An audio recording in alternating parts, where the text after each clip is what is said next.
Aujourd'hui, on va parler de miniaturisation. C'est un sujet assez rare dans le cinéma. On a pu voir quelques films traiter de cette problématique, comme L'aventure intérieure ou Maman j'ai rétréci les gosses. Plus récemment, Marvel a décidé de s'attaquer à cette problématique avec Ant-Man. Ant-Man est un film se déroulant sur deux plans.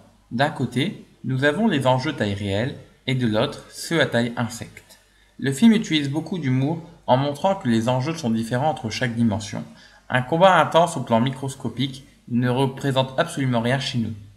Ces changements de perspective restent l'attraction principale du film. Cela est toujours très bien géré et visuellement assez joli.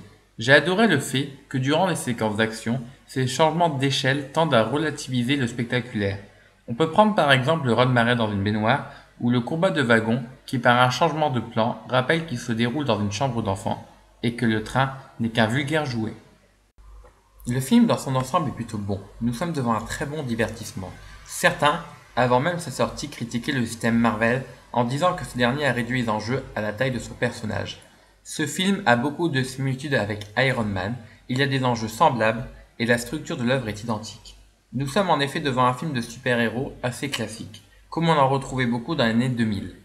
Et c'est en cela que nous n'échappons pas aux stéréotypes comme le savant fou, les relations père-fille, la rédemption et le sidekick rigolo.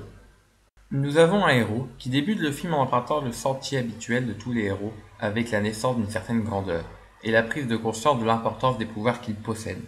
Ce film, par contre, change d'enjeu, car dans la plupart des œuvres de Marvel, le but ultime est de sauver le monde d'un grand vilain qui veut s'emparer de l'univers. Nous avons toujours ce grand vilain, mais cette fois, le héros accomplit tout cela juste pour protéger sa famille.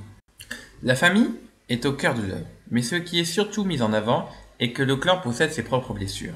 Les thématiques sont un peu différentes d'un film Marvel classique qui font sans cesse dans la surenchère. Nous pouvons conclure avec le fait qu'Ant-Man est un bon produit estival et saura vous contenter durant les fêtes de fin d'année en DVD. Donc juste une chose à dire, faites-vous plaisir.